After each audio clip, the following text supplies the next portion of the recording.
Disclaimer, warning, the content will examine phenomena that some would find offensive, inappropriate, insensitive and triggering. This content neither suggests, nor implies, medical, or any other professional advice.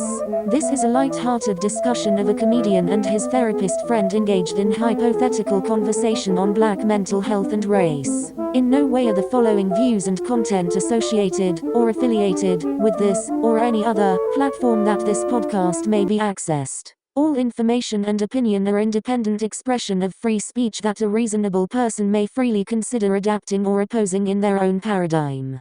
This episode of Black Mental Health and Race delves into the importance of mental health awareness, therapy, and overcoming historical stigma within the Black community. It highlights how mental health topics are becoming more accepted, stressing the benefits of therapy and group counseling.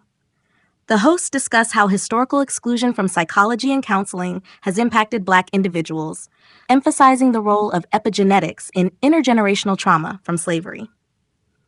A segment on hypnosis and personal growth explores how changing one's mindset can overcome challenges, tying back to early psychological practices.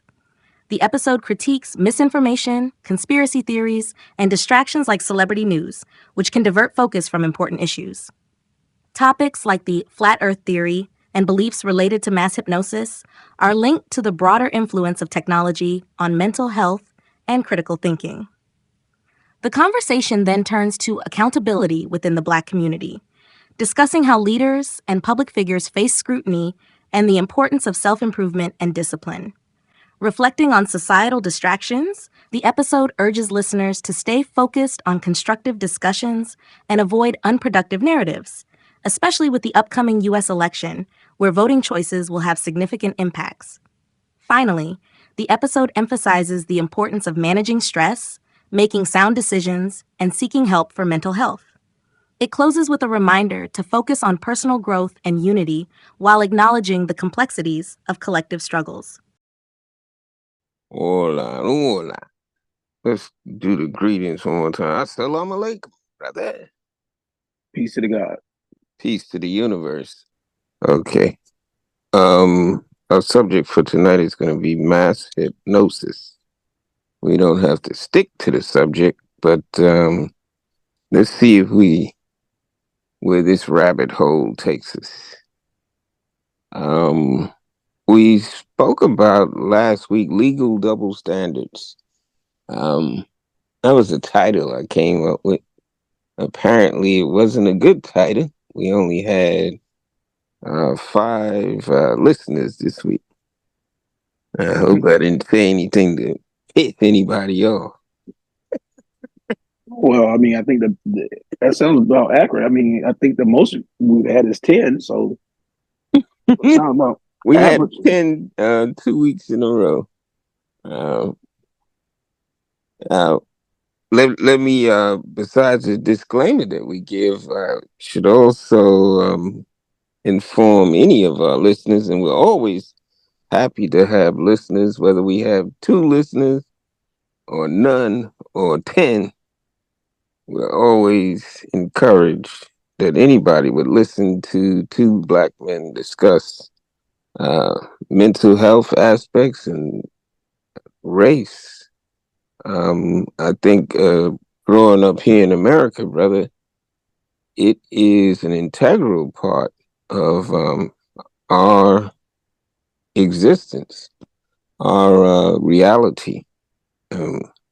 It's not a popular subject, not even among Black people, but it's one that we have grown to have a meeting of the minds in most cases on talking about this subject as it relates to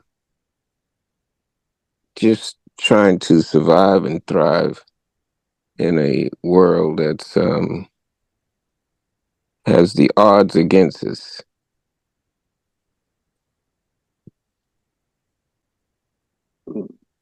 Well, I don't know. I think that mental health is something that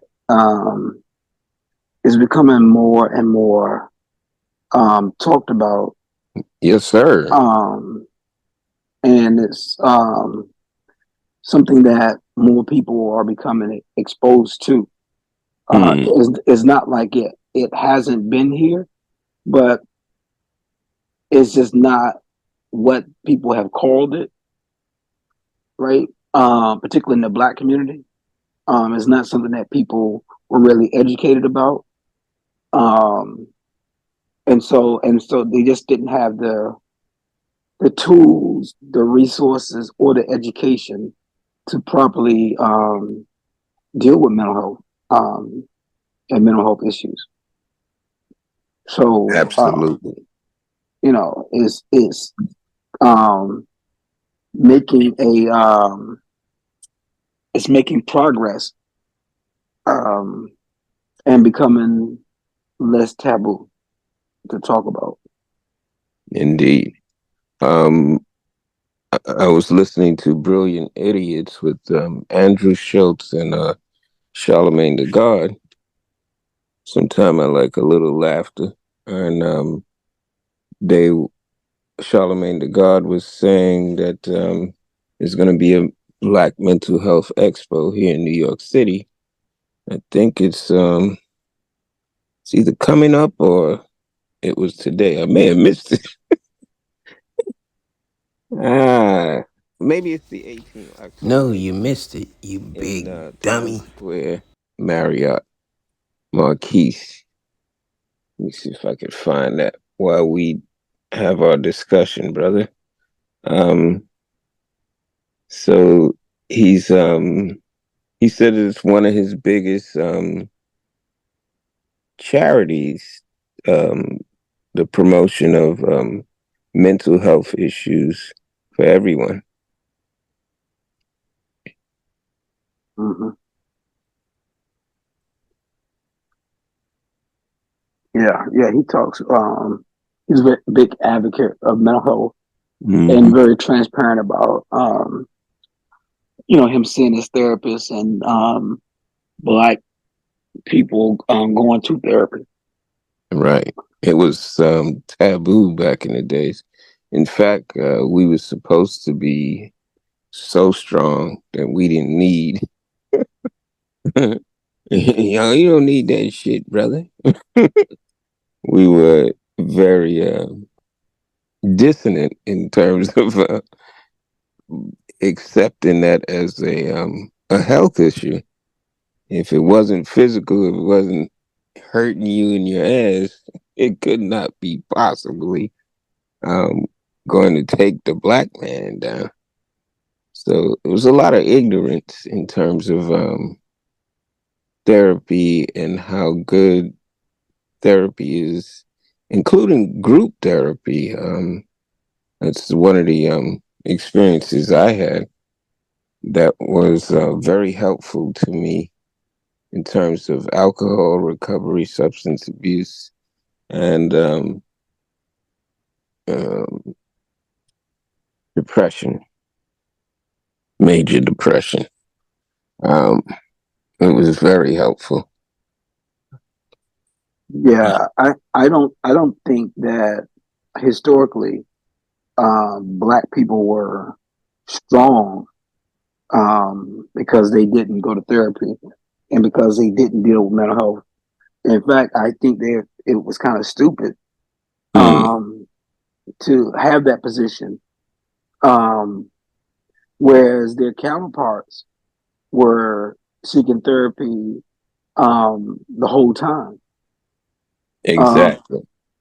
it's interesting because I think when I was doing my comps, before I got to my dissertation, I had to look at, I had to do research on two disciplines, and I think mine was on depression and um, oh my goodness, it's been a while. Um, uh, oh my God. No, it was I think it was REBT, um, and CBT, Mm-hmm. which is rational emotive behavior therapy and cognitive behavior therapy. I think I had to do research on both of those two disciplines. And what I remember is that discovering that counseling and therapy initially it didn't have its own field. It grew out of the field of philosophy and psychology, I think. Wow. And so, but what happened was in America, because America had realized in the beginning, the early 1900s, that there were a lot of different cultures and ethnicities coming into the country. And they realized that people were going to have difficulties interacting and engaging with one another because there were so many different cultures migrating into the country. And so, out of that, psychology and philosophy, counseling and therapy was born because they wanted to teach people um, how to interact with one another effectively. And so that's where the discipline started, how the discipline came about. And what was interesting about it was that they then moved to put it into the school system so that Hmm. kids could start to learn at early ages how to interact and engage with one another. The problem was Black people were excluded from that because of segregation, Hmm. right? So you had all these races of white people or people that look white now learning how, to engage with one another and interact with one another while excluding Black folks until 1964, 1965, when we had segregation and integration and Black folks starting to come into the school and we saw what that looked like, right? So you had all these people that looked white, whether they was Jewish, whether they was Polish,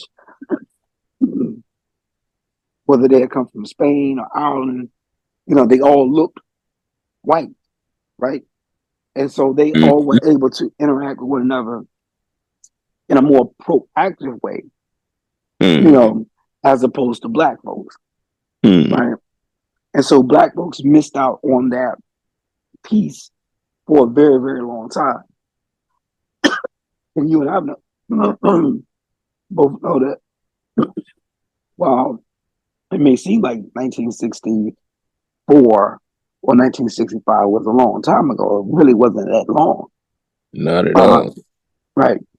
And so if we go from that time to now, we can understand, we can start to understand why there's such a big gap in the way that we interact with one another. And when I say one another, I'm talking about Black folks interacting with one another, Black folks interacting with other races and other Hmm. ethnicities. So, um, so it makes sense that I use the word stupid, but it probably wasn't. It was probably not stupid, but very naive because Black folks weren't used to um, therapy and counseling, and understanding how effective that could be and Right. productive that could be. Because, you know, I know in the South, they would say, or in the Black community, period, they would say that, if you had something wrong with you, nobody would say that, you were schizophrenic or bipolar or anything like that. They would just say, oh, he touched. or That nigga crazy. he's special, right?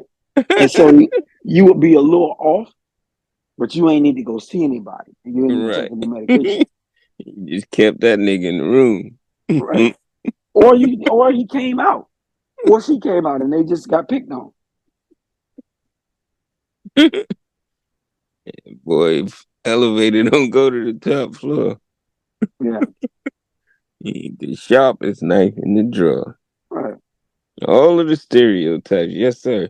Brother, that's so interesting that from a historical perspective, why it was needed and why it was also deemed that we didn't need it. It wasn't just our not being aware of it. It was just not going to be a privilege to have any type of uh, cognitive behavior modification, or at least be able to cope with situations that we were in. There's a term, epigenetics. Have you heard of that one?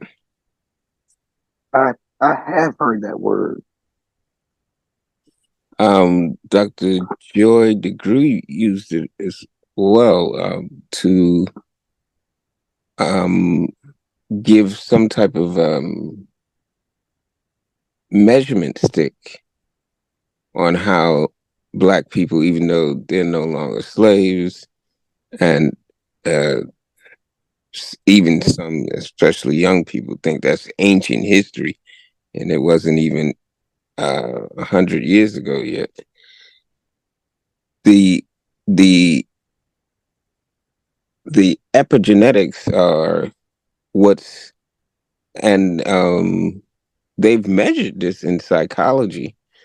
Psychology being the science of mind or thoughts or how people behave. It, they measured how much like Jewish people going through the Holocaust, and now they're Jewish people here in America. Um, there are people that came from England that went through all manner of evil during uh, the Middle Age and the Dark Ages.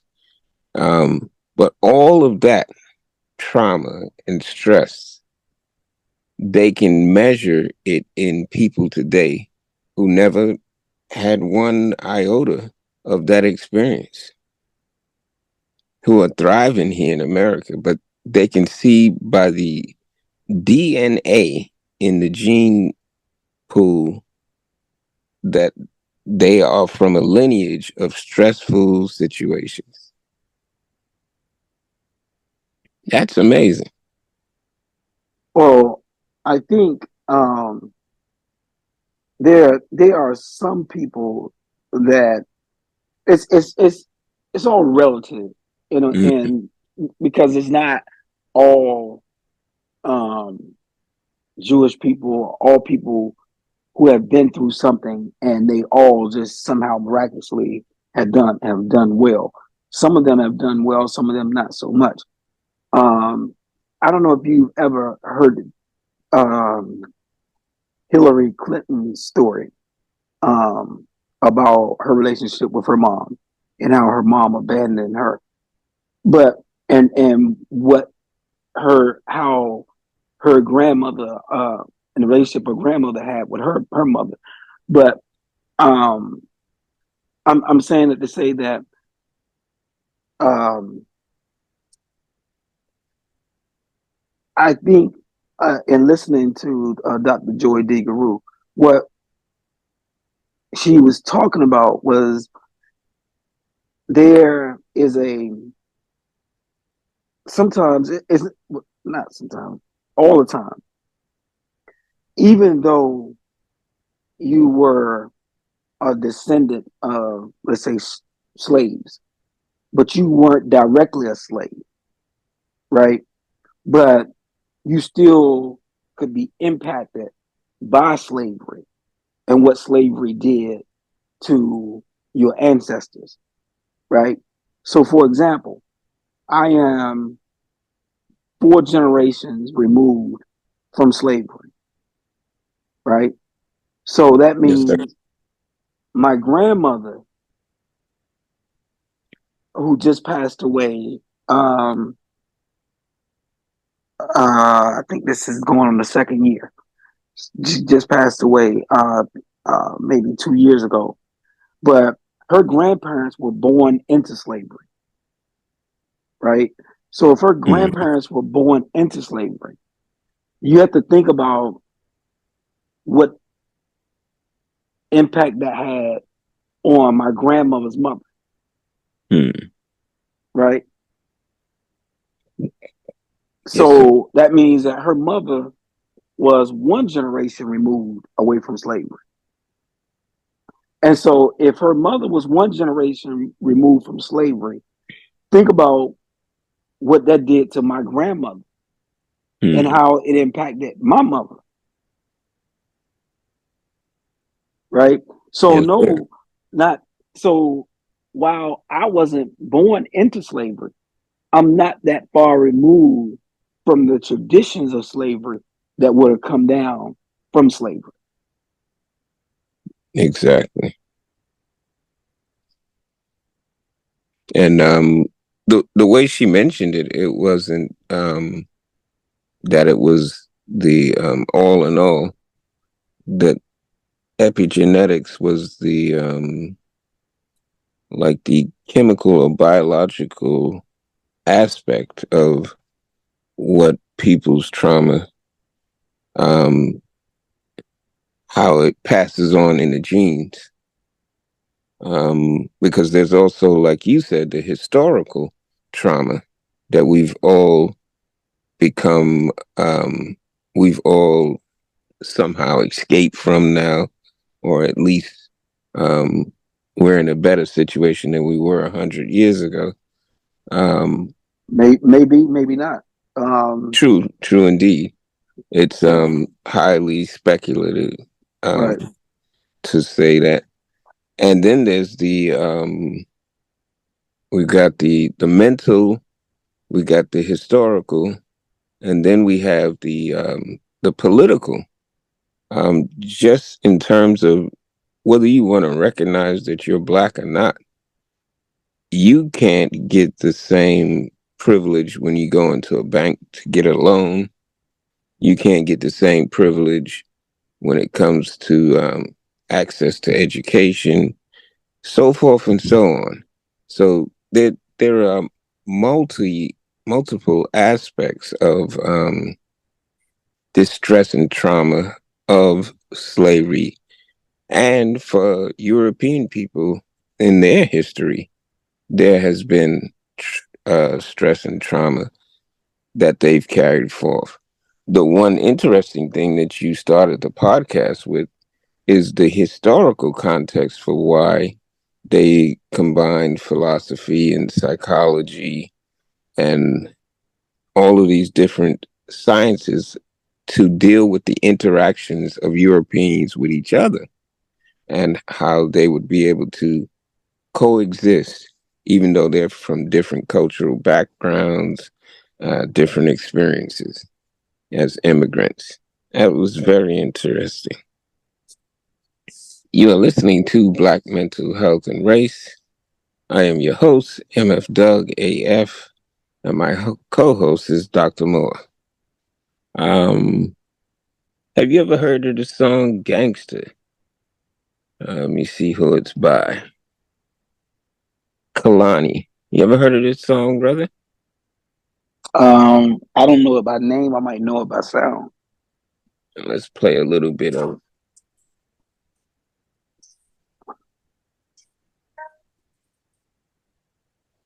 that. Sounds familiar? I don't hear anything. It's a song that she made. Kalani is the um, singer. She created that song, and it was used in a movie called Suicide Squad. Uh, Ironically, the movie title is a little misnomer because it was actually about um, the girlfriend of Joker, and the main character is get the name right now. It'll come back to me. It's not important, but they're both dealing with mental health issues according to their characters in the movie. And I didn't even know it was about Joker.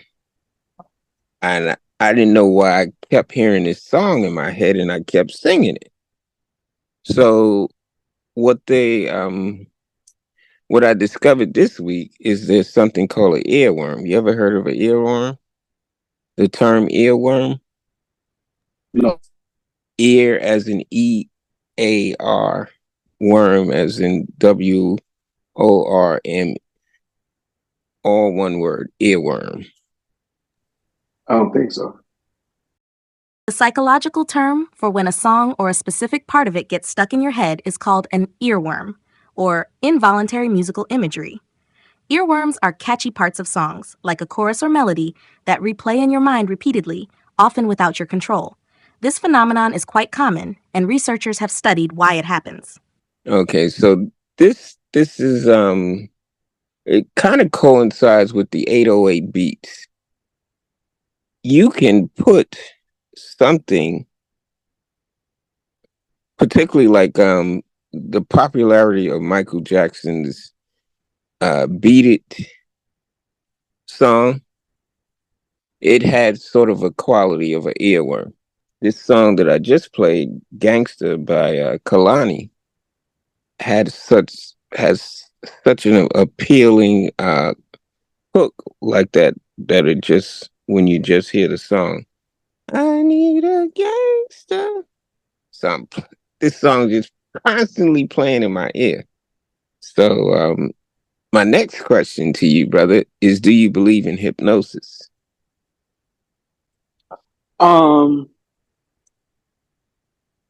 Yes. I do. Yeah, so I do. Do you Because believe that you can be hypnotized? yeah, because Wow. for a while, Sigmund Freud, I think before he became, I don't know, don't quote me on this. I don't know if it was Mm-hmm. before he became um, a, a, um, a psychologist.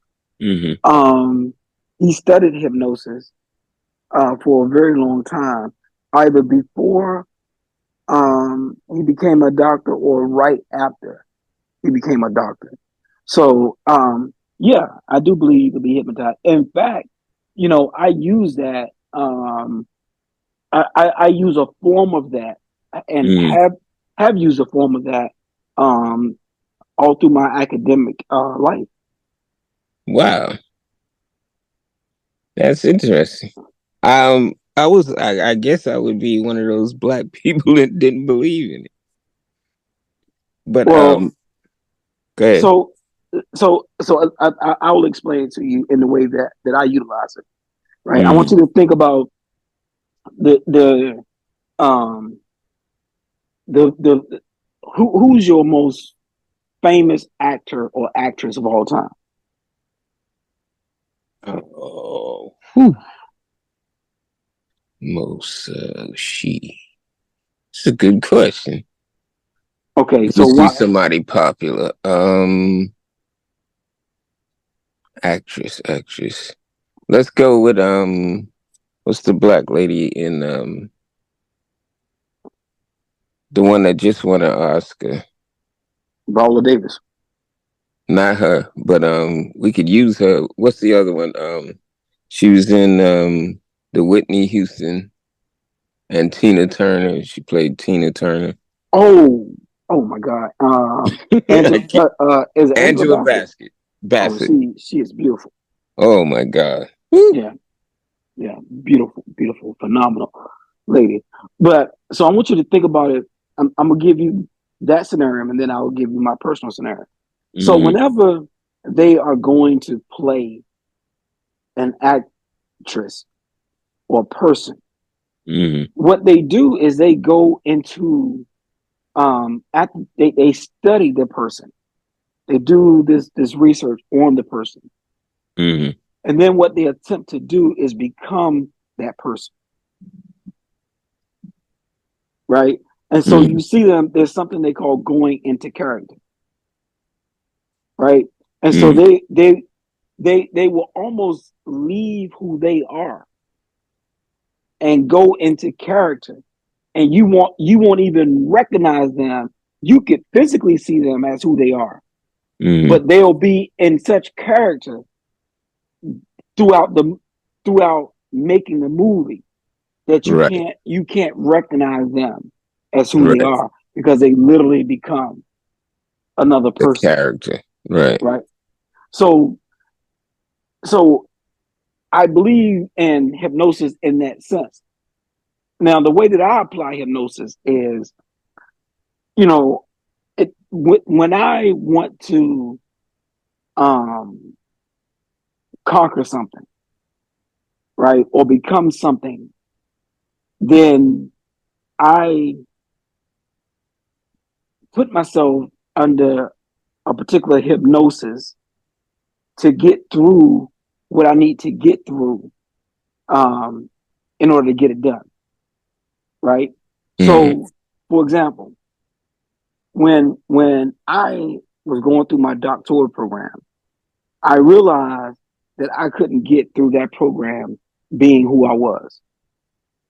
Mm-hmm. So what I did was, I put myself around other students who were trying to become doctors, right? And I Mm-hmm. told myself that you are only going to be able to do this doing what doctors do or doing what students that want to become doctors do. Mm-hmm. So I put myself in an environment that allowed me to escape who I was, and I went into this mode of being disciplined enough to allow me to do what I needed to do in order to get through my doctoral degree. So what happened was my mind state shifted. So when people would call me and say, "Hey man, you want to go out? Hey man, let's go get a drink, or let's go Mm-hmm. do this," it, it wasn't a second thought because my mind state was, if you want to be a doctor, you have to think like a doctor. You have to act like a doctor, You're right. right? And so I brainwashed myself or hypnotized myself Self into hypnosis. into this different way of thinking so that I could get what I need to get done, Yes, sir. right? And so, um, the same way with, I applied with working out, with just different things I want to do or I attempt to do in my life. Mm-hmm. I shift my mindset, about, you know, what other people would do and what a Mm-hmm. person who would who's disciplined about working out would do. Mm, exactly. And you had mentioned it last week, and I thought it was rather interesting how you were able to switch your mindset to something different. I think a lot of us as Black people are still stuck in a particular mindset, and that mindset is somehow got us in, some of us, or the masses of us, trapped in this ghetto fabulous lifestyle. Unfortunately, and a lot of that comes from the DNA. It comes from the history, and it comes from the politics. Um, I did look up while you were talking. Sigmund Freud studied hypnosis before he fully developed his theories as a psychologist and the founder of psychoanalysis. Early in his career, Freud was influenced by Jean Martin Charcot and Joseph Breuer, both Mm-hmm. of whom used hypnosis in their work with patients. Mm-hmm. Awesome. Mm-hmm. Um, hey, you might wonder where I'm going with all of this. I want to play this song one more time as I try to hypnotize the audience.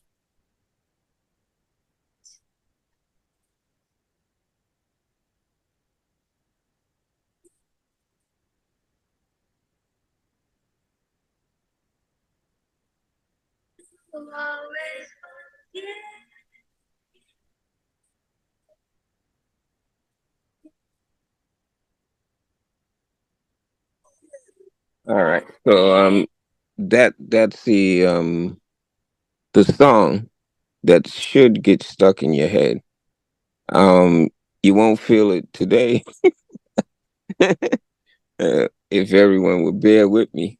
But 2 to 3 days from now, if you in the audience hear that song in your head, that is called um, hypnosis, a form of hypnosis. There are many forms of hypnosis, like Dr. Moore was mentioning. That form of hypnosis is called an earworm. It gets into your ear, and for some reason, a couple of days later, you can't get it out of your ear, and that's why they call it earworm. But it has something to do with your the chemistry or biology that that's the reason it gets stuck in your head. I have wrote down the definition for it, but I don't want to bore the audience. I just wanted to continue with tonight's topic of mass hypnosis. Um, Yeah, I mean, and it goes further than just human beings because a lot of psychotherapists were doing um, things similar to that with human beings in the beginning, because they just didn't understand mental illness. So they were treating them um, in all kind of ways to get them to perform the way that they wanted them to perform. hmm, Even having Pavlov. You ever heard of Pavlov and Pavlov's dog right. and that experiment? Yes, sir. Where they get the dog to salivate and Exactly. then they remove the stimuli, which was the food, and Right. he would still salivate because they rang the bell. They Right. associated the bell with the food. Right. And so even when you remove the food, the stimuli of the bell was still there to make the dog salivate. Right. Very interesting. And I think that's how mass hypnosis works. Um, and I think it was a better substitute than conspiracy theories. Conspiracy theories doesn't have um, any scientific basis or foundation. Like I just heard another podcast, Godfrey the comedian, and guess who he had on his show? One of the 5% of gods. What's his name? The guy that was on Vlad that stopped going to Vlad's platform. What's his damn name? Lord Jamar. Lord Jamar is the 5%. So he was on Godfrey, brother. And so my next question to you, along the lines of him being a guest on Godfrey's podcast, Lord Jamar, 5%. Do you believe in flat Earth? I don't know what that means. Thank God. There is, do you know that 11% of the United States population, which is over like, I think it's like 25 million, something like that. 25 to 30 million Americans, adult Americans, believe that the earth is flat today, 2024. After all of the people that were killed and all of the people that were tortured for even mentioning that the earth was round, that we have today a mass movement of people that believe in flat earth, and they're going around recruiting people based upon this foolishness. Are you aware of that? I'm not aware of that, but that doesn't surprise me. I mean, because to me, I mean, we live in a world of historic um what's the word I want to use? We live in a world of very fast technology and information, and um, people are not. Well, Too swift. They not the sharpest knife in the drawer. right. So I was gonna say people are not educated, but it's not only that people are not educated, but there are a lot of people that don't have conversations outside of themselves. And there are a lot of people that don't have conversations outside of their circle. Right. And so people look for, and because of the way technology is now, and algorithms, if you search for something enough, the internet will start to, give you more and more of what it is that you're searching for. Right. So it reinforces the thoughts that you have, and it brings you into contact with more people that think like you think. Right. Exactly. So it's not surprising to me that would be the case. But you live in a world of people that it's so crazy because you know it's like the truth doesn't have much relevance as the lie has entertainment. Right. And so people would rather be entertained, right, than know the truth. Right. Yes, sir. And in addition to that, people it's interesting because people feel like their thoughts are factual. They feel like because they think it, that it's a fact.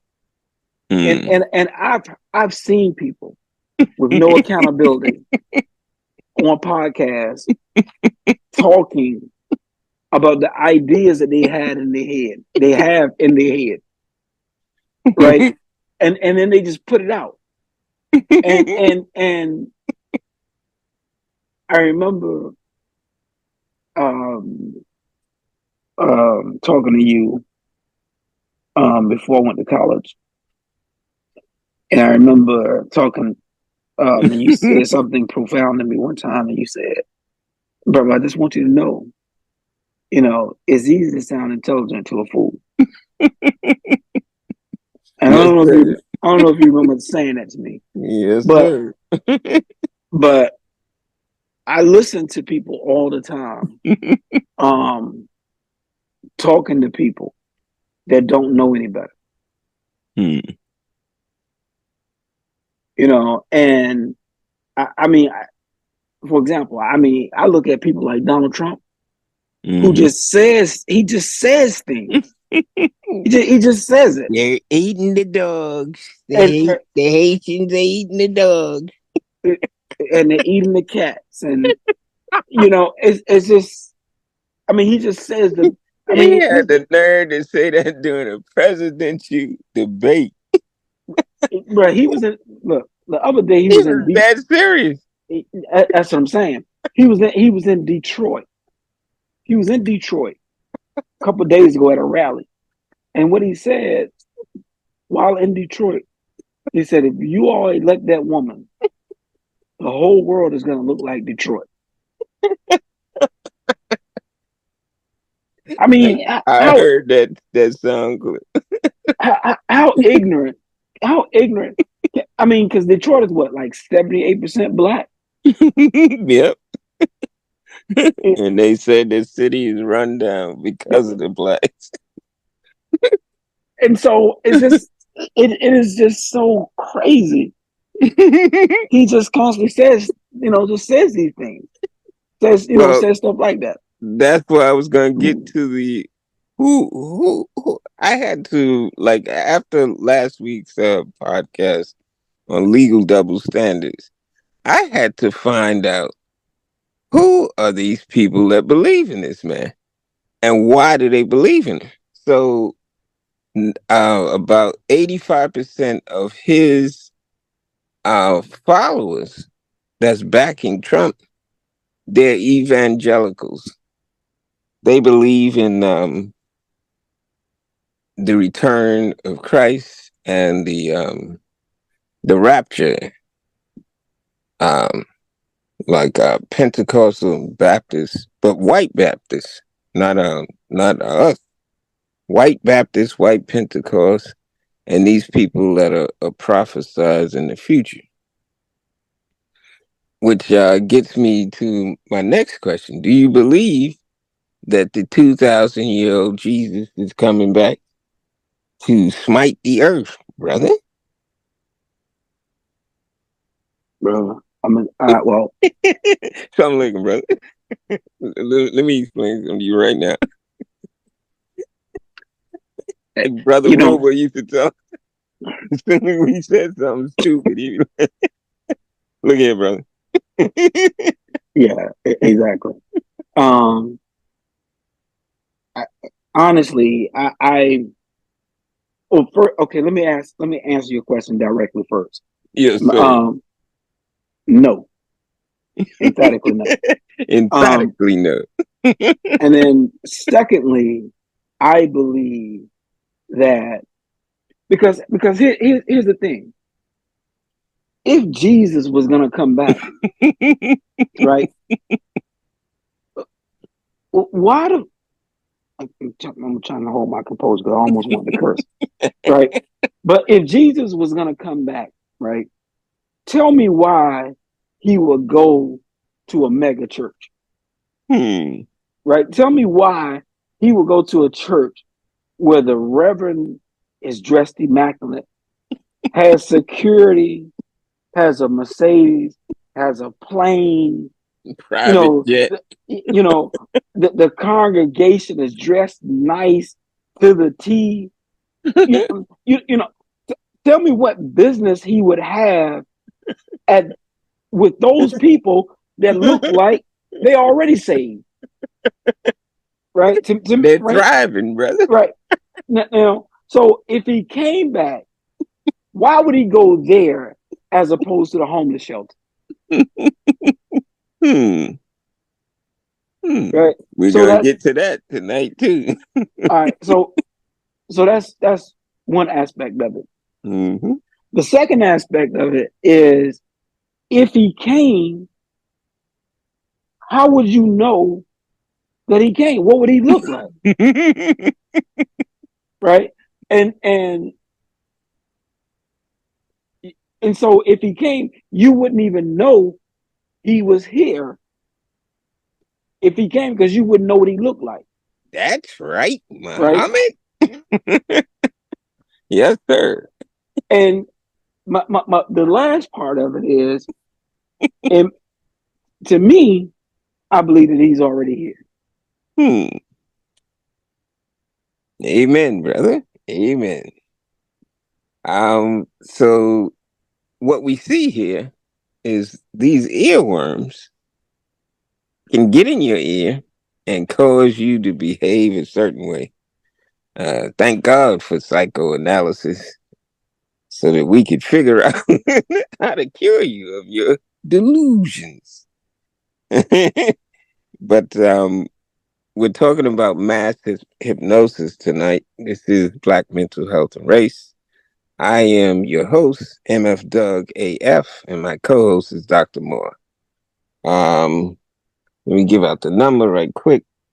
So here's what Lord Jamar said.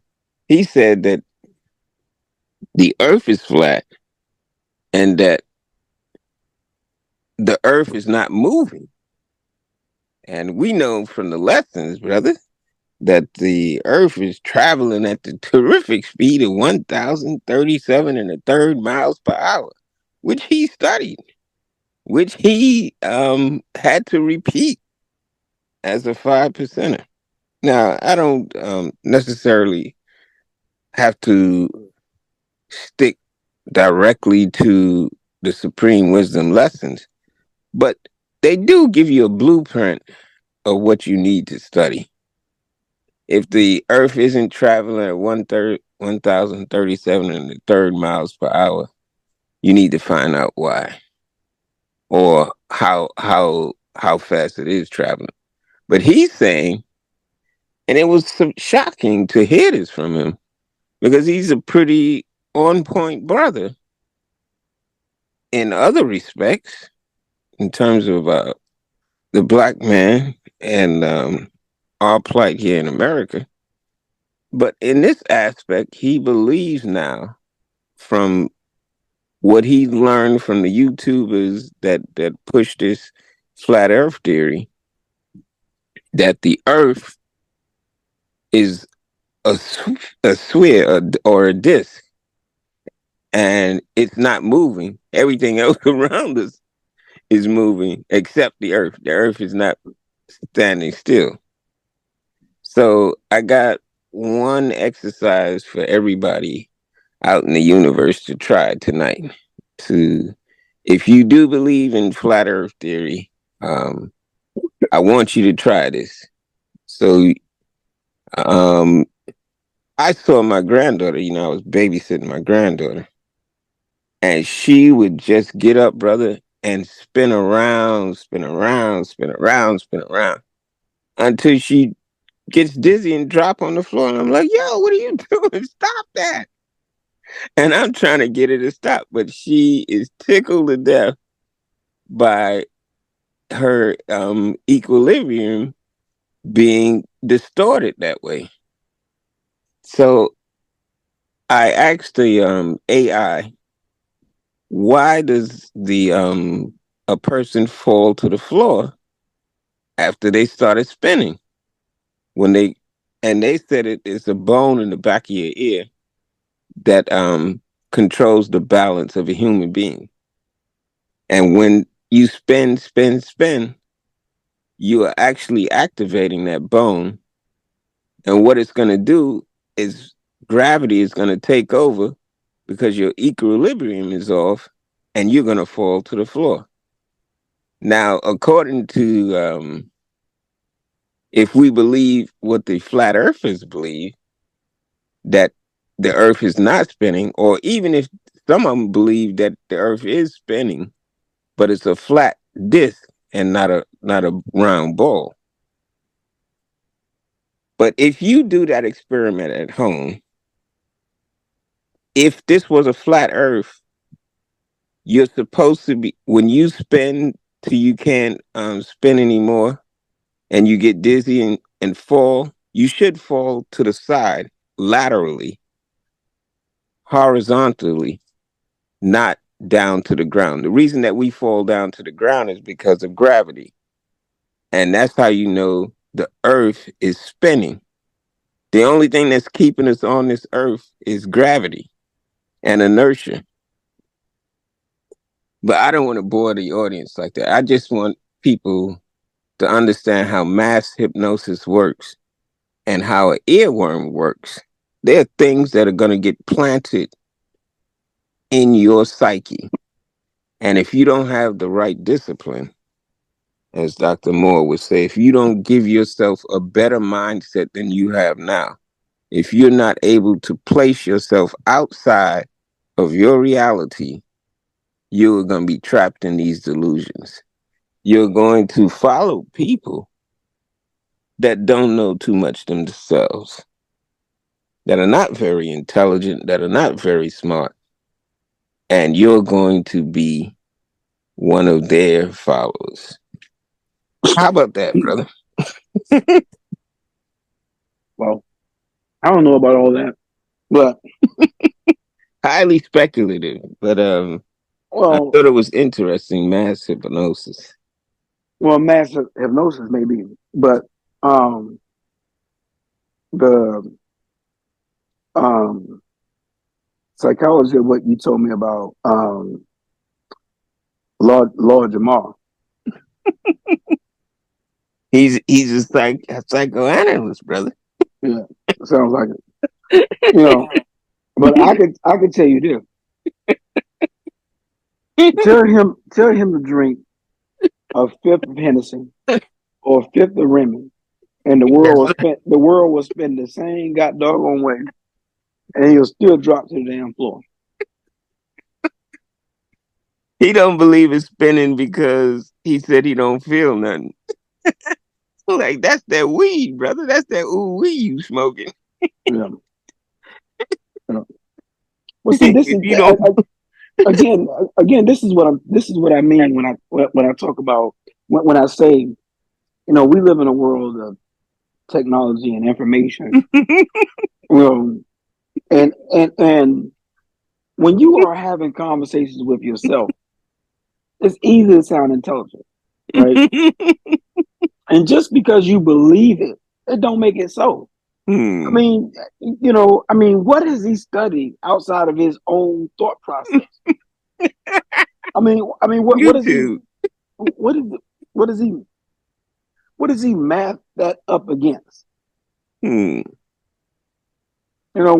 the credibility? What makes what he's saying so? Right. And if he wants to argue, or anybody wants to argue, oh, you're going to get your information from the white man's institution. Well, that's what he said, brother. I tell you what. That's when the blackness kicked back in. And that's fine. But I tell you what, let Lord Jamar get sick. Okay? I don't want him to go to the white man's institution for medical advice. All right? He can heal himself. Right, exactly. And I tell you what, for all the people that want to talk about the white man's education and all the rest of this, tell them to go build an airplane. I don't want them to go to school. I want them to build a cell phone. YouTube it and all that shit by themselves. Right. You don't need that. You can build your own computer. In fact, they shouldn't be poor. Right. They should be able to build their own land, build their own money. They should be able to change their condition overnight. I don't want them to get the white man's money. I don't want them to use the white man's YouTube. I don't want them to use the white man's nothing. Start from scratch. There you go.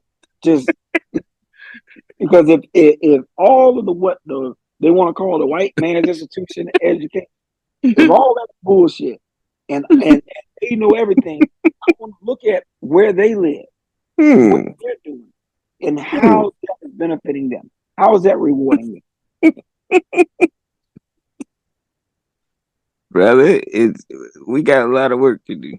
You said you're not doing it. Exactly. You got a lot of work to do. I've done my work. I've done my work on me, and I'm doing my work on me. Brother, you gotta help me save the world. Look. I'm trying. Because people believe some stupid shit out here, and it's gonna get us all in trouble. It's not gonna get me in trouble. They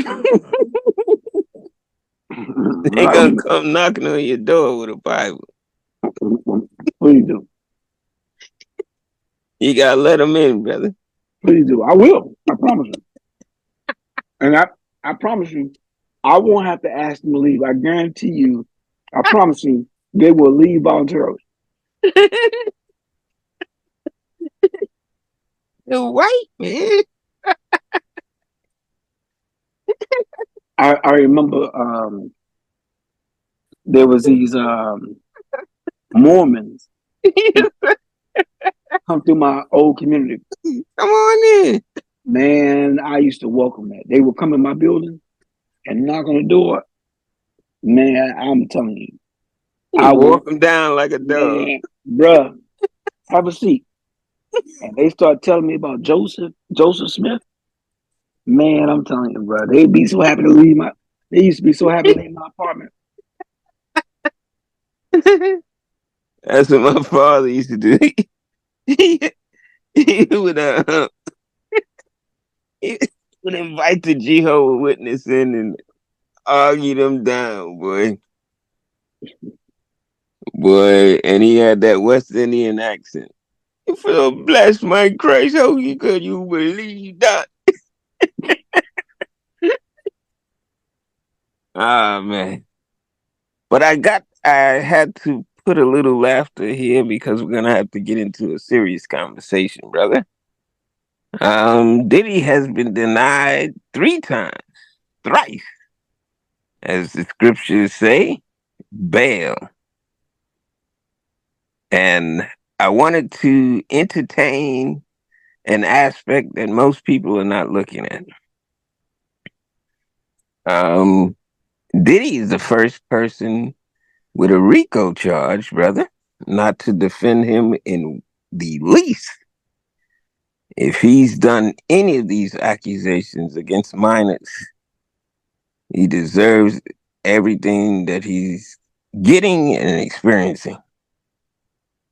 However, from a historical standpoint, I wanted everybody to look at all of the popes, all of the what was the other type of leaders they had? All of the Caesars, and just even current day. I have seen porn on the internet, brother, that's worse than the allegations that they're charging this man with. And this is not a defense of him, but I wanted to put an earworm in everyone's ear that going forward as black people, as I'm trying to save the world, Dr. Moore, um, going forward as black people, we should have, like we did in the nation, brother, we had a check and balance system. So if we caught you having more than one meal a day, brother, somebody was there to check you. If you said something about the earth being flat or where'd you get that from, bro? you mentioned the quoted the Jehovah Witness or anything. There was some type of check and balance. Now here you got all of these billionaires, brother. This RICO Act not only implicates Diddy, but a lot of black billionaires, and there's a lot of them, are going to be stripped of their money just for an association with him. And I don't think that what he did constitutes a RICO Act. It is criminal, yes, but a RICO Act is for an organization like the mob who are killing people and benefiting from it. I don't think this is the case. But what is going to happen, whether you black people want to stick together or not, they're going to strip Diddy's mom, Diddy's associates of any money that he's earned, that they've earned from 1996 on, brother. All of that money is going to be confiscated. Everybody that's been associated with him will be part of that RICO Act in the future. That's just my prediction. Highly speculative, but I wanted to know your thoughts. About what specifically? What we need to do going forward, we need to have checks and balances for are the people that they put out front for us in terms of mentors, celebrity mentors. Mm. Um, my mom doesn't think like that, right? Yes, sir. Um, because I don't think because for one, I don't feel um connected like that. Hmm. Um, and I don't look at those people as mentors or anything like that for me. Right. So, um, and I don't know how the community is going to realistically put checks and balances, even if that's feasible. I don't think it is. To check anybody like a P Diddy or anything, or anybody like that. I don't think that there's a system set up for um, the what do you call these people? The followers to Hmm. be able to check and balance them. I don't think that's realistic. Um, if I think the only way to do that, I think, is for you to hold yourself accountable for who you are going to let be your mentor. Yes, sir. And I think that if you have a mentor that you can't physically touch, if you have a mentor that aren't that you don't have a direct line to, I would question your um your perception of what a mentor really is, right? Hmm. Because it's one thing to admire someone from afar, but to call that person a mentor, I think is problematic if you're not interacting with them directly, Right. right? So it's like I could like to box, right?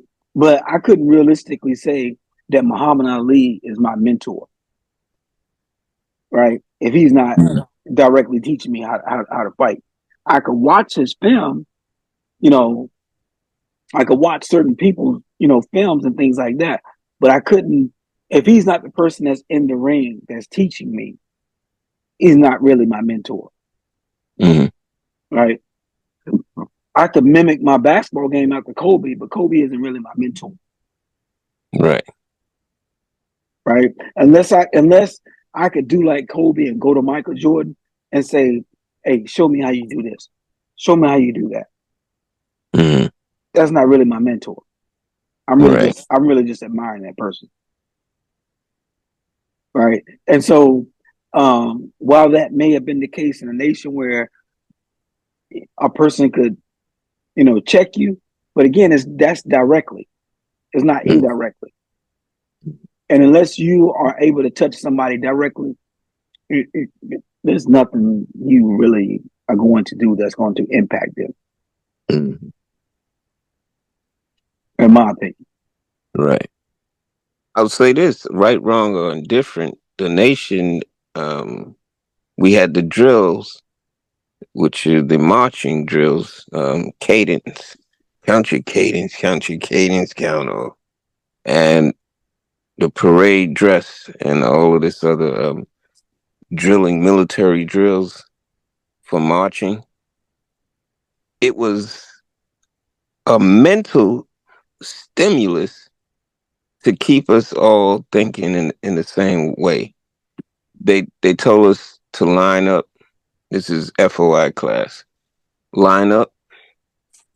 Your your focus should be so in tune that as you line up in size order, you are staring at the head the back of the head of the man in front of you so hard that he could feel your eyeballs. But that's how mentally focused we had to be in the nation. And then we would have to do these drills.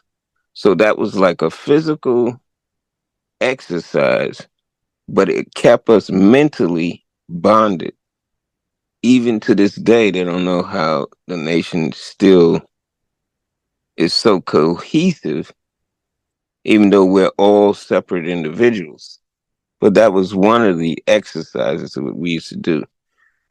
In terms of Black people now, there is no exercise for role models that are in our life, in no way, like you said, to give them these checks and balances unless they inwardly are ready and prepared to go through some type of self-improvement or to change the trajectory of their debauchery. Are you familiar with a meeting in Appalachian, New York, between the organized mob or mafia leaders? It occurred in November 1957. Are you familiar with that meeting?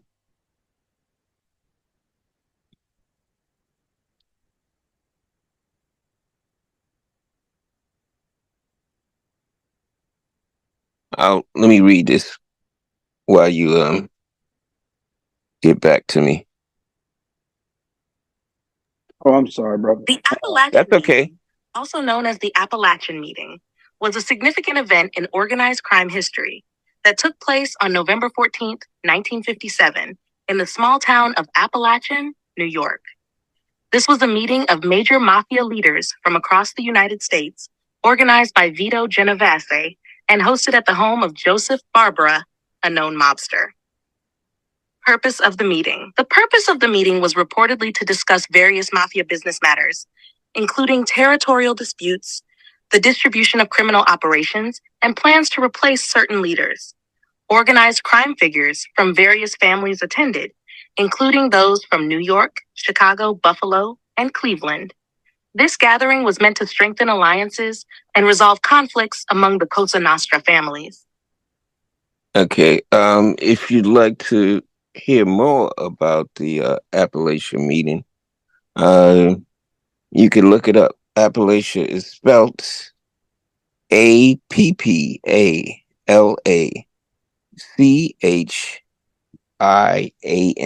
Appalachian, New York. The reason I brought up that meeting, brother, is because the mafia was out of control. There was no checks and balances. There was no central organization. The United States was formed, and they began to create these states, and these states had to have some type of central government. That's where we get the federal government from, because all of the individuals have to somehow be put under the same checks and balances. I think that's what did not happen in the case of Diddy, although they're all in this same industry. There was no one to say, hey, man, get your shit together. You can't be doing this.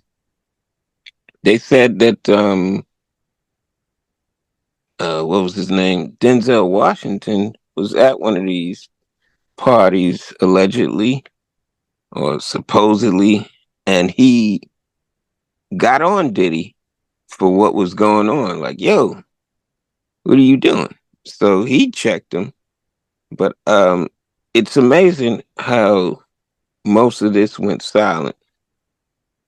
But I remember seeing on the Channel 7 News, I think it was, where they had these models that were hired, and you would put like sushi on them, while they were naked, and people would come and eat it.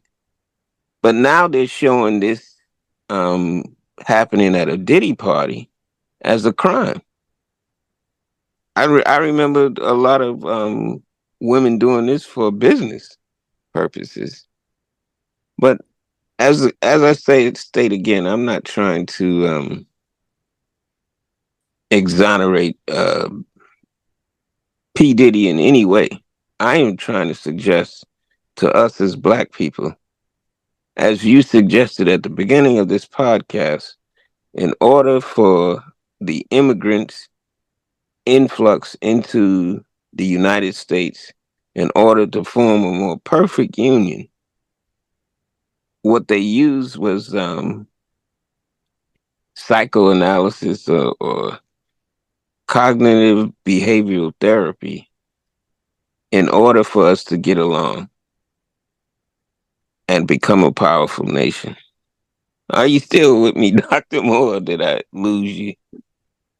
No, I'm here. What do you think about what I said? Or do you have any other thoughts on any other subjects? Honestly, man, I mean, I, I, I don't really have a lot of thought process about this whole Diddy thing. I don't like the fact that I'm hearing, um, so many people use, this situation as, um, an opportunity to, get, clicks or baits or likes or whatever, trying to talk about situations that they don't know anything about. I ain't never been to a Diddy party. I don't know anybody that's been to a Diddy party. So Hmm. I really don't know. Um, the people that I have heard speak about the Diddy party, I haven't that have been, and I'm not talking about, you know, people that are saying that they've been and they ain't really been. I'm talking about people that have just come straight up and said, like Nick Cannon. Yeah, I've been to a Diddy party, you Hmm. know, and I ain't seen none of that. So I don't know what happens, when it happened, how it happens. I just don't know. Um, so and I'm not so pro black. I feel like um the black community. I don't think the black community could have did anything about what Diddy was doing. Because majority of the black community wasn't there, right? You know, Correct. and the people that were there weren't telling the people that weren't there.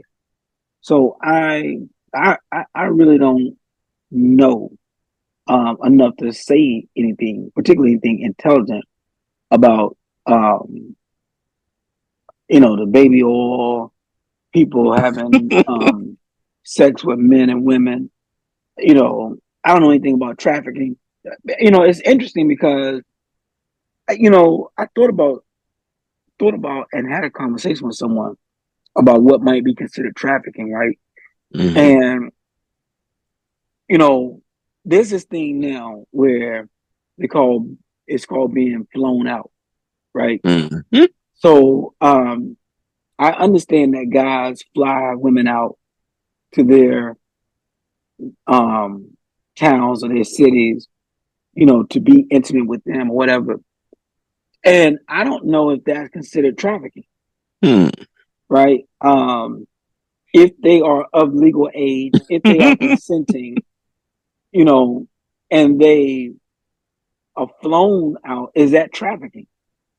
Hmm. So I don't know that I really understand the definition of trafficking.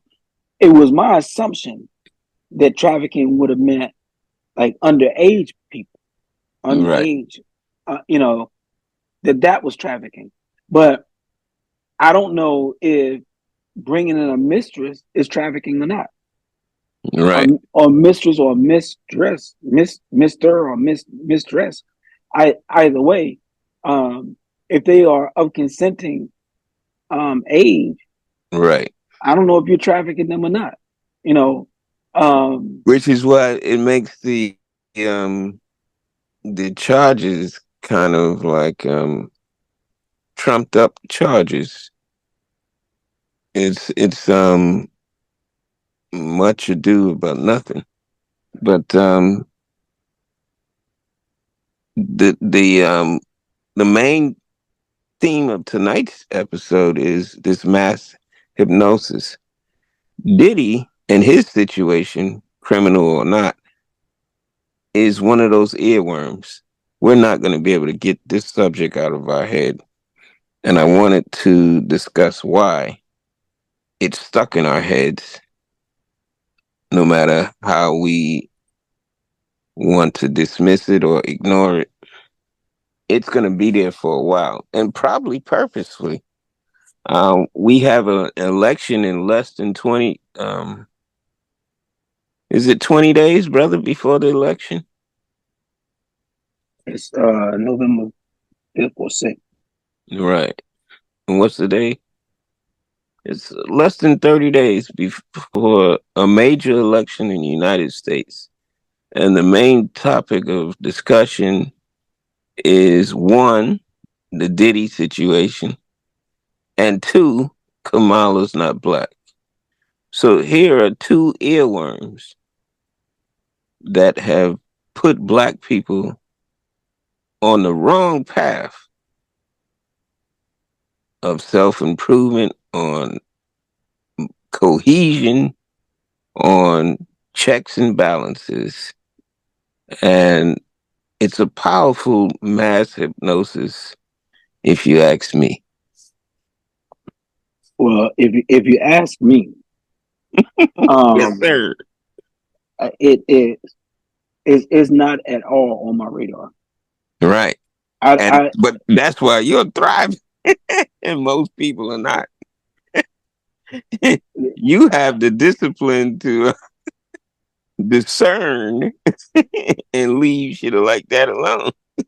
You know that if you wanted to be a doctor and on the doctorate level, that you had to start acting like a student of doctoral level behavior, right? And I think yeah. that's what's missing from the masses of our people.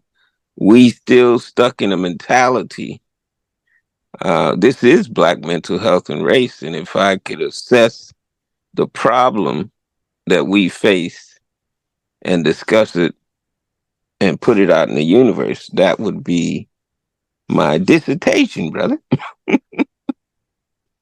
on Well, what I see is the problem with the masses of our people. I don't know if I for a person like myself, I I wouldn't enter. I don't see any benefit in entertaining what's happening with P Diddy in my life at all, absolutely at all. And I can tell Correct. you that what's happening with P Diddy doesn't get. I don't. Probably 10 minutes of my day, Right. maybe less than that, maybe two.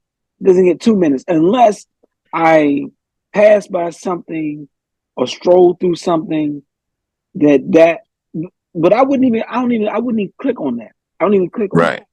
So that's not something that is a part of my day at all. The thought of entertaining whether or not Kamala is black and having a conversation with somebody about that. If you said that to me, I would be like in my regular day. Salam alaikum, brother.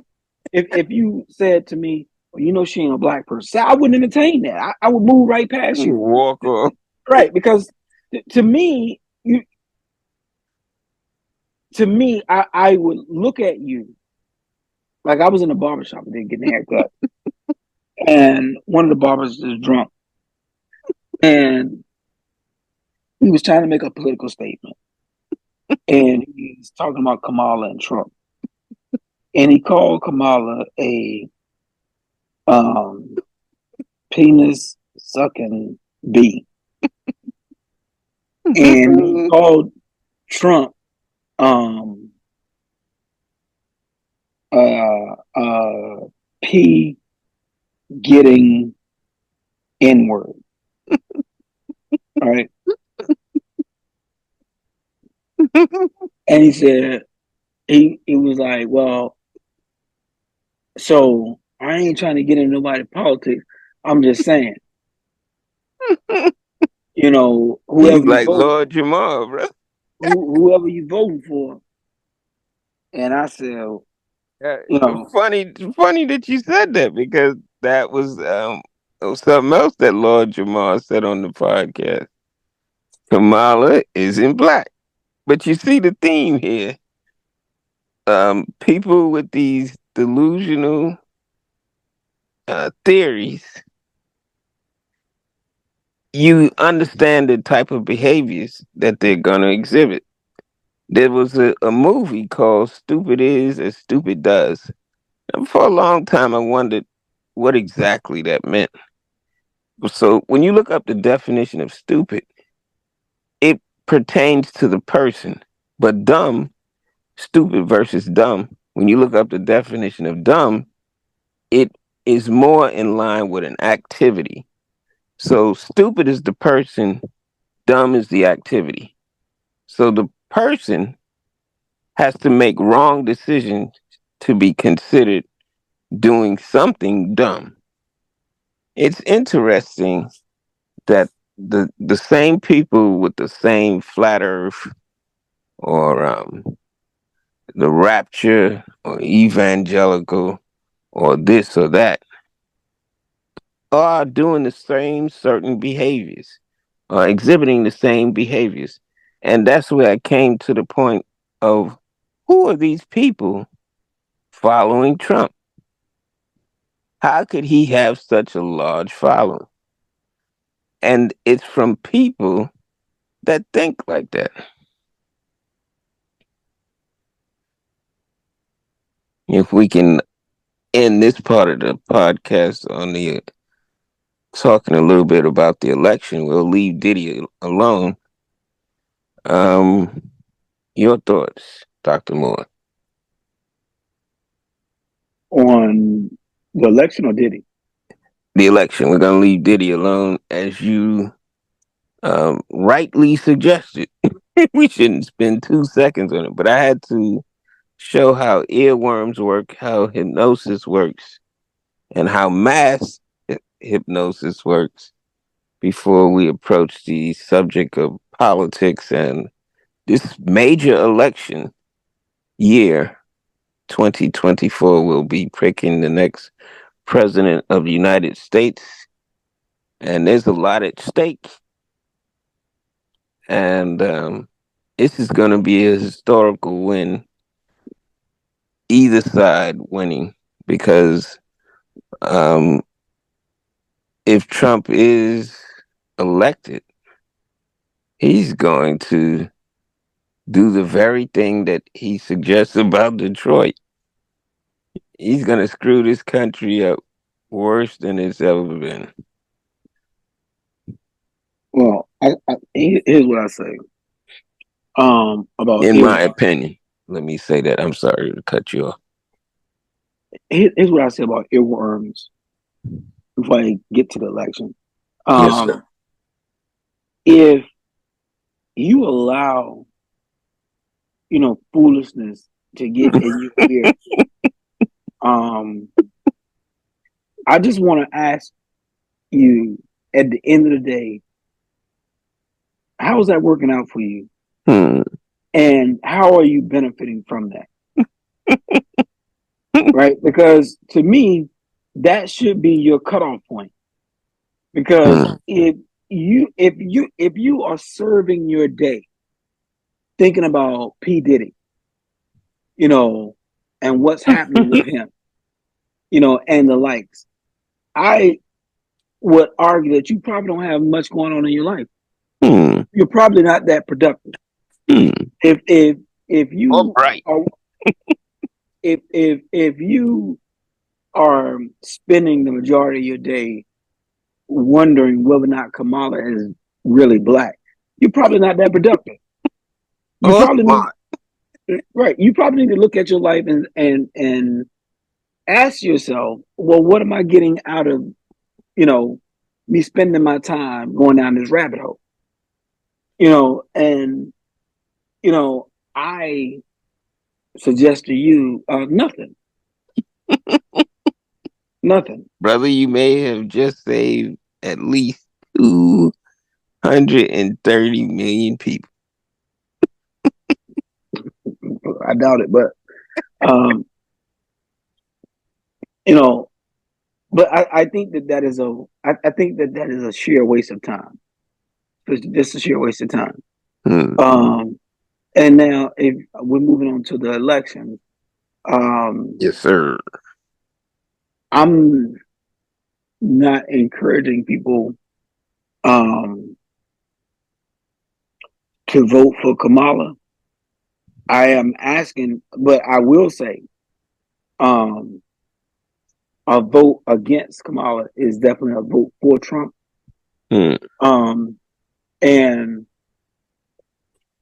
I don't know what a person's politics are, but if I understand that some people are very angry with the world, and the way that it's looking for them. I get it. Some people feel like, well, if Trump wins, maybe that's going to force Black folks to get together and do something. Black folks are going to unite. But I've had this conversation with you on more than one occasion. Yes, sir. Right, and I like it. Conversation.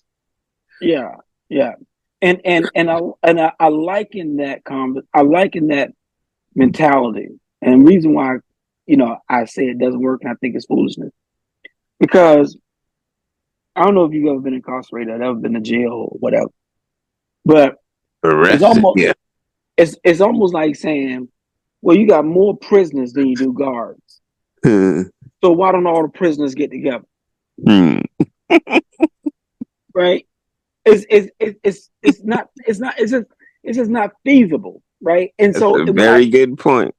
When I hear people say that, it's like, again, it's like those people that live in a bubble, or the people that only talk to themselves.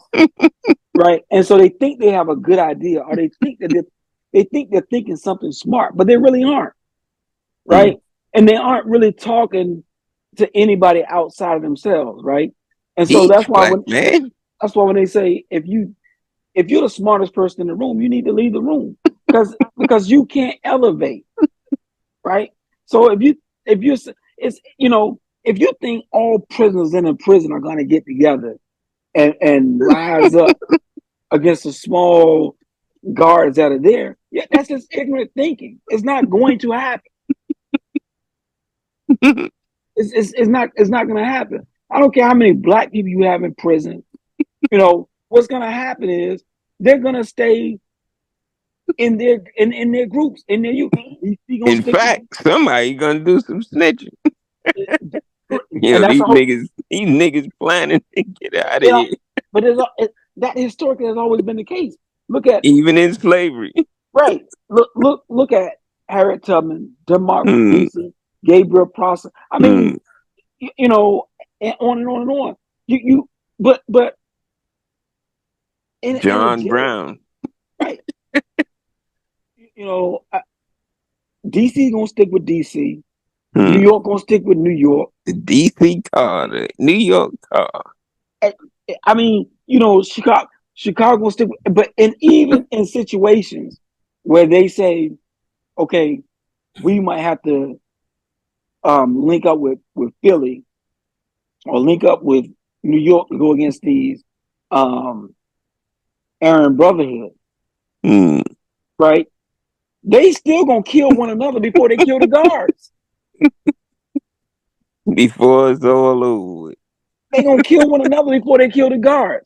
So when I hear people saying stuff like that, I always keep saying, and what reference do you have that makes that thought process so? There's nothing historic about that thought process. So to me, it only makes sense that that person is only talking to themselves. It must be a very small classroom. Because even if we're not looking at it like that, right? Let's go back to Shaka Zulu, right? Let's go back to before we came here to America. Mm. They were warring with one another in Africa. The tribes were warring with one another. The tribes didn't all get along. The reason why black folks were able to be sold into slavery was because of black folks. Right. So that thought process doesn't make sense to me. Even when they were on the boats, in the bottom of those ships, they still couldn't get all black folks to unite. Some of them were saying, "Fuck that, I'm gonna jump overboard."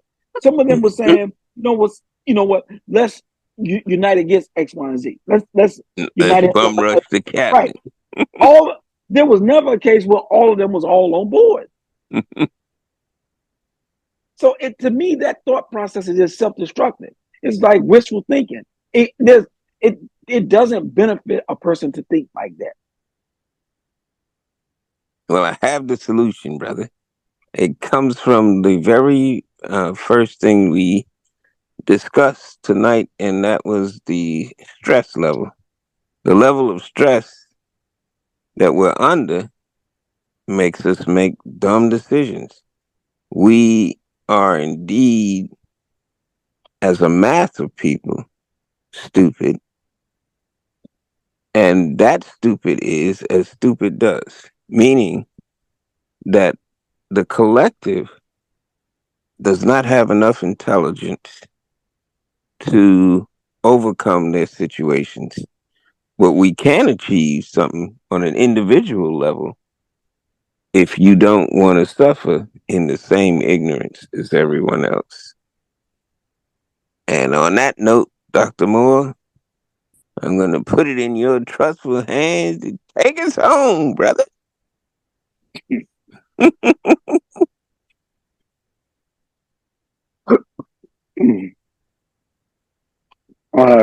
In the words of Russell Simmons, peace and good night. What did Russell Simmons say? You remember, what was it, Def Jam? Yeah.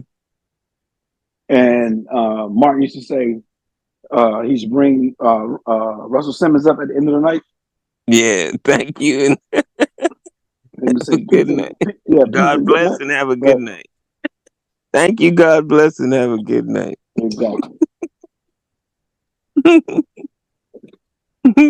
Brother, have you heard of the twerk song before we go? What? The twerk song. No, I'm not. I'm going to undo my spell that I cast on everybody with the Kalani song by playing this song. If you are listening in the universe, the spell that I cast on the gangster song, I'm going to undo with another earworm to reverse the spell. And this one is by Bossman D-Lo. Shake That Ass, the twerk song. Thank you for another positive-minded contribution to Black mental health and race, Dr. Moore. I always appreciate your assistance and your intrigue and insight. And I thank you to the listeners, however few we may have. I appreciate you more than you would ever know. And on that note, Dr. Moore,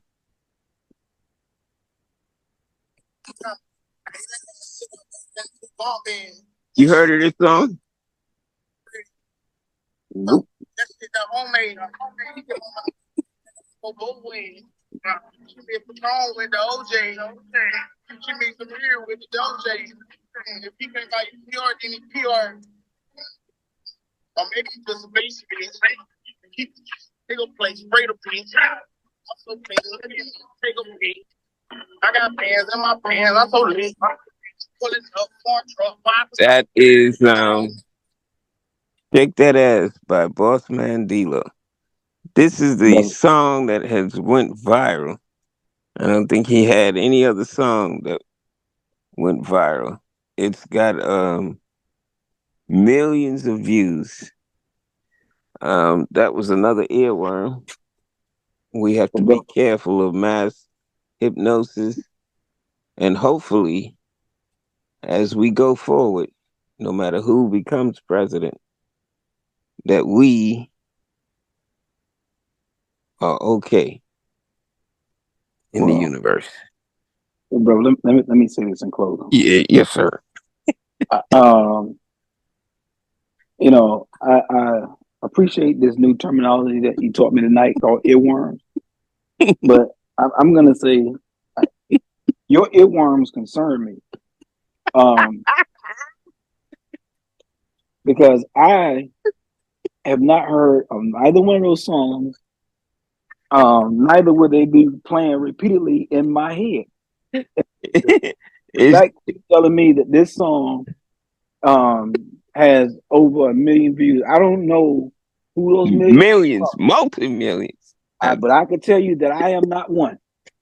I am not one. I have not heard that song. Anything? You got to get it together. In fact, I don't even. You have changed, brother. Well, you know, I'll take that because I can tell you if something like that came on my radio station, I can't tell you how fast I would turn the station. So, you know, I don't know where you spending your time, bro, Douglas. But it obviously is not on the doctorate level.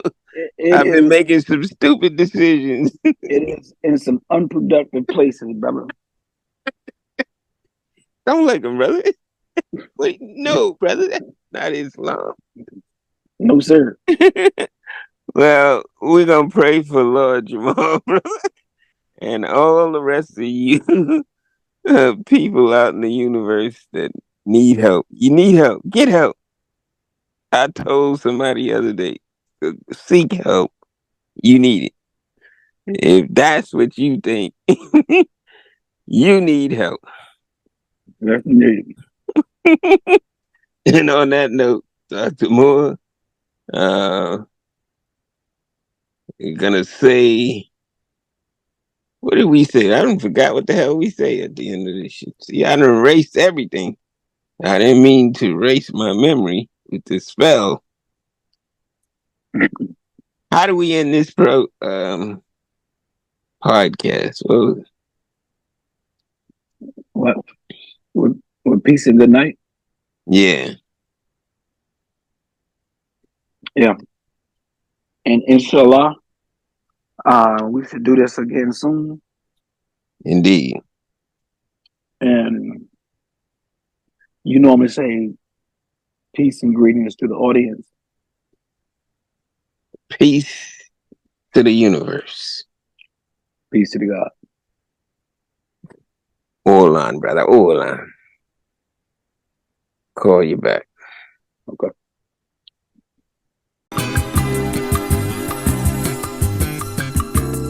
Oh, my people, I want you to understand and know the time